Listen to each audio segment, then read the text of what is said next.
Hello, good day everyone. Hi, my name is Owen Carr. I'm the Chief Merchandising Officer at Spreetail and very excited to have Mehmet Kalay with us, our CEO of Europe. Hello, Mehmet. Hey, Owen, thank you. Thank you for having me. Absolutely. How are you doing today? It's very exciting to have two continents joined together for one call. Absolutely. London is calling. It is fantastic here. It's already dark, and the weather is like London. It is Yes. raining. Well, there's a lot of that rain across the Midwest too, especially here in Nebraska, where we are today.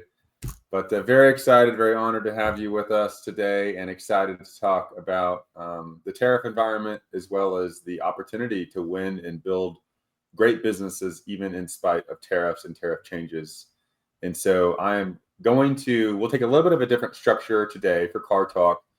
We're going to walk you through some specific updates and details on tariffs. I'll share a few slides, and then Mehmet will share a few details, and then we'll have questions. So please put your questions in the comment thread as we go. We will answer those hopefully while we speak, and we're really excited to have you all with us today to be eyes wide open about this unique and interesting time that we are in. So with that, let's go ahead and jump in, and let's just talk about the latest that we're seeing in tariffs. First of all, let's talk about Section 232.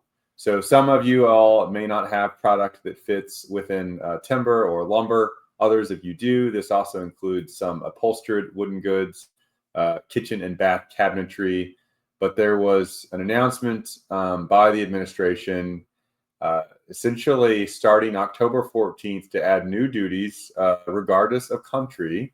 So this is beyond China, to really, their view was to say, hey, this is a way to support U.S. Manufacture of these goods. And so they added tariffs, increased tariffs really, adding 10% for softwood timber, 25 to 30% in upholstered goods, 50% in kitchen bath cabinetry. And so that all went into a place. And then there's kind of this review that there's going to be ongoing review. So if you have products they're there, and then keep in mind that this is derivative as well. So even if it's only a portion of the item that fits within that, you have to calculate that and think about that for customs. And so ensure that you are using a trade compliance team and a specialist to help you with that. Mehmet and I, though we are knowledgeable around tariffs and opportunities, we are not legal advisors or your trade compliance officials. So everything we're going to talk about today would ask you to work with your own advisors and partners on as well. We're also keeping our eyes on what's going on with Canada. There's been some additional discussion of adding more tariffs there and some back and forth with Canada.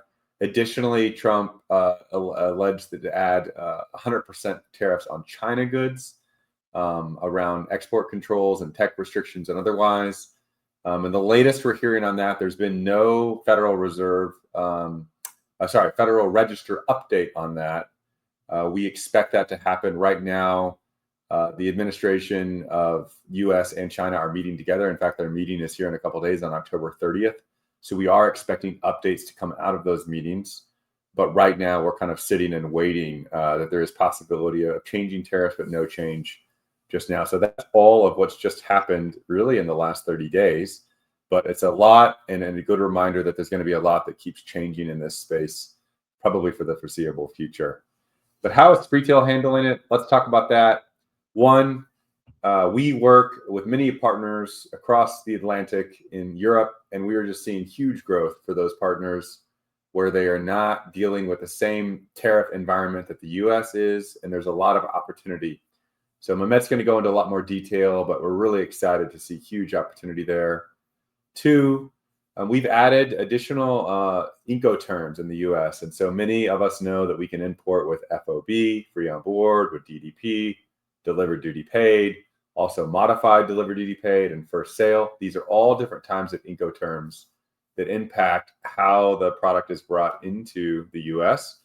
And so Spreetail will work with you to find the right Incoterms that's the best for your business and the best for the product, and enable us to be optimized fully in the market. And we're seeing a lot of change and a lot of opportunities to tweak there.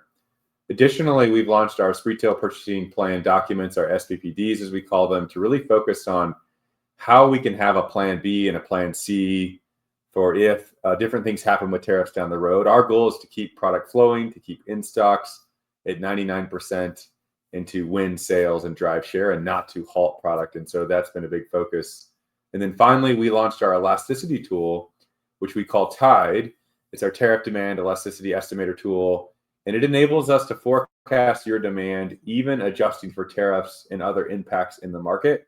And we've been using that to really drive increased sales throughout this year. And so really excited to roll that out and see a lot of great impact from it. And I want to talk through a few brands that we're seeing great impact as we roll through even a higher tariff environment. There's a lot of brands that are decreasing 10, 20, 30%, but there's many others that are growing 20, 30, 40%. And Spreetail growth is strong and certainly double-digit positive this year, and we're excited for that. And a couple of brands that we see that are doing great things that I think are growing. One is Modus, which has gained over 600% market share in e-commerce this year, growing from 2% category share to 18% category share. And really that's been about efficiency of in-stocks, even through a tariff environment, to drive operational excellence. And so, we may be stressed about tariffs or tariff changes to cost, but if we go out of stock, we lose all sales. And so operational excellence is really critical in this time frame. Also, another partner of ours, Balance From, has grown up to 47% market share. This is really around being aggressive and adding new SKUs. And so a lot of times when there's a tariff environment, we're tempted to not launch any new SKUs, to focus on our legacy. But we've seen Balance From remain a very assertive posture, really go after new SKUs. What are consumers looking for? Maybe there's some variations. Maybe there's a special makeup. Maybe there's an opening price point item that can really add value to the customer. And that's something that Spreetail is excited to work with you on to really grow share. And so those are a couple ways that we're seeing big growth in the US, but I'd like to hand it over to Mehmet to talk through us about Europe. Thank you, Owen. Balance Form is a fantastic brand. Very dynamic brand. We are also working with them very closely in Europe, and they are doing an amazing job. So glad to see that they are navigating and turning the tariff challenge to an opportunity. I think one thing that I want to leave with the listeners today is Europe presents a huge opportunity. Like anything in life, any challenge can be an opportunity, and Europe is the opportunity. Yet, we all know that it's a complex environment to operate. In the big and bulky business, which is the core of the core business that we are working with the brands, the total addressable market in Europe is about $200 billion. And then the way we can look at that one, it is more or less 1/3 in UK, 1/3 in Germany, and 1/3 in France, Belgium, Luxembourg, and Netherlands. So that's how we can size the market. One thing that I want to highlight is that UK is a more protected environment, especially after the Brexit. And Germany is the most competitive market and any brand going into Germany market needs to be very competitive because number of competitors are selling from Italy, from France into the German market. You can almost see the France and Benelux, Belgium, Luxembourg, Netherlands, and France is one market. And then you can use the supply chain in those four markets in one. And we have seen in 2025 a lot of growth in the Eastern Europe, especially in Poland. And then we have seen a lot of growth in the local marketplaces, B&Q in UK, Kaufland in Germany, Bol in Netherlands and France. Temu and Shein are making progress, but whomever gets into the Europe market, One has to have a very multi-channel strategy in place. Owen, as you know, I was in China a week ago, and I traveled about 4 or 5 cities, have seen more than 10 customers. One thing that commonly came, they are looking at a huge growth in Europe next year. All these customers that I talk to, and they are not talking in percentages. They are talking about 2x, 3x growth. One of the things that I commonly see, hey, we used to be around 20 million in Europe. Next year, we are looking at $60 million. I think that's the type of the growth we are seeing. Some of the brands in China, they also see the huge potential in Europe for 2026. And that's something that we love to help our customers.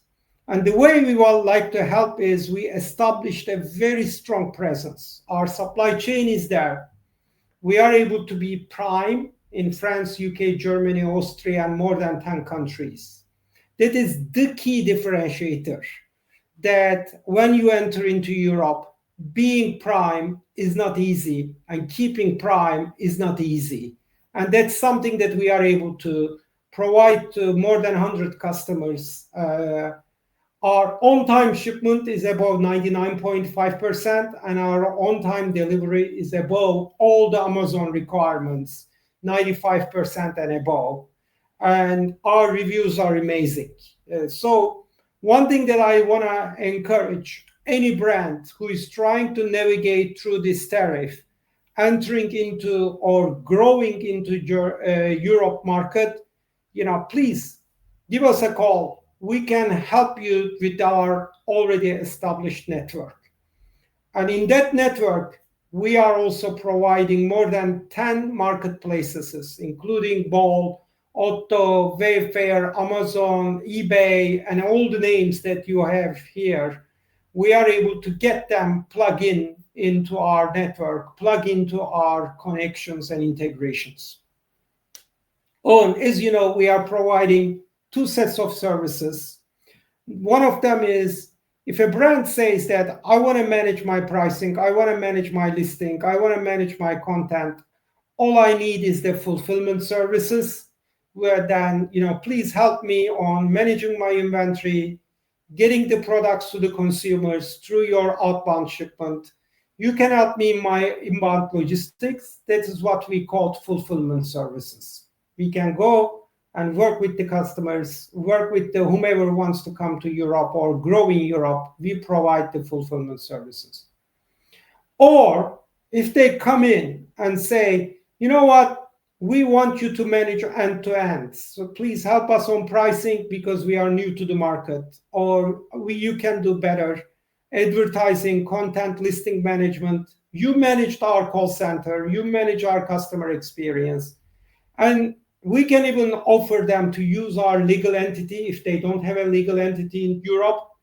We can help them to select their assortments and then provide a compliance support, because there are some specific compliance requirements in UK versus Germany versus France.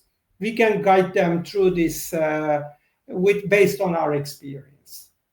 So with that thinking, Owen, there are 3 types of customers that I interact mostly, which needs different help from us.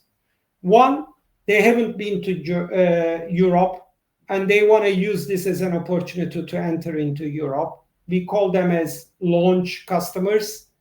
And then we have a playbook, launch playbook, which has the list of, here are the top 25 things that you need to do. And here is a project plan that we can walk you through step by step. That's one set of customers. The second set of customers is they are in Europe, they have a legal entity, and they are working with FBA, and they want to go and find an alternative and get into an SFP program, and we call them as FBA conversion. Our typical rates in the big and bulky is typically better, 15 to 20% minimum better than FBA. So we can come and help them and on that type of customers.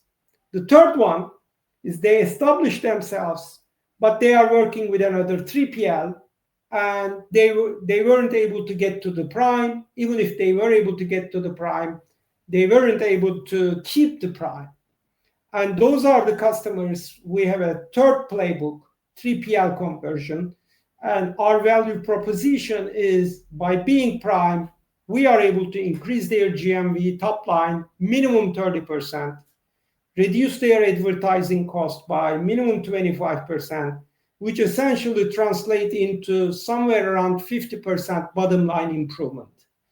I think that is a very strong statement that time after time that we are able to prove by working with our customers. And I want to give one example today, which is the Crown Shades, wonderful Chinese brand. I was in their factory. Simon is a great owner, great partner with us.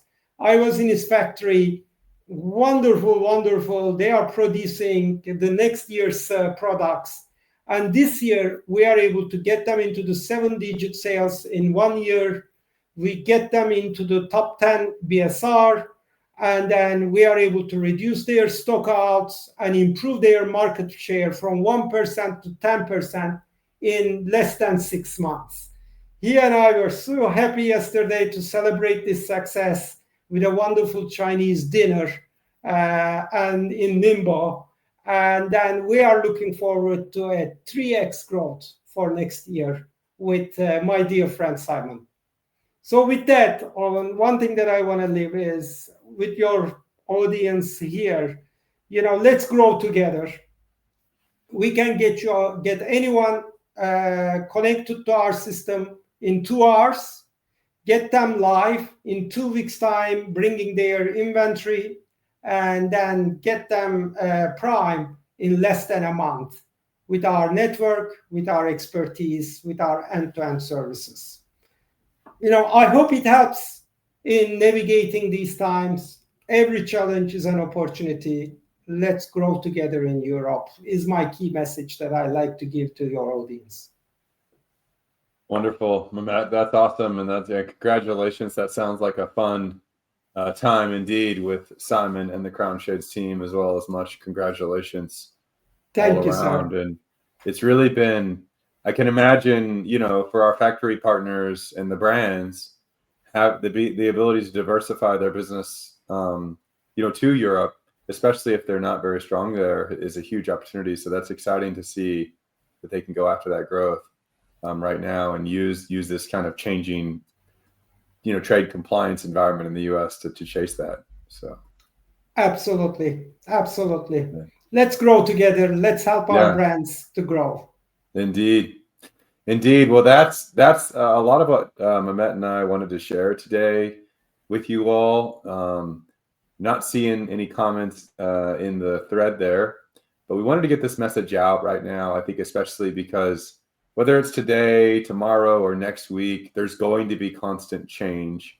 And I think those that wake up without a plan or feeling like, oh, the tariffs are kind of throwing my business sideways and there's nothing I can do about it, I would highly encourage that it's time to get down, put down your notes, think about what you want to go achieve and go do it, because there's a lot of folks, even if the wind is blowing hard right now, there's a lot of folks that are growing and building share.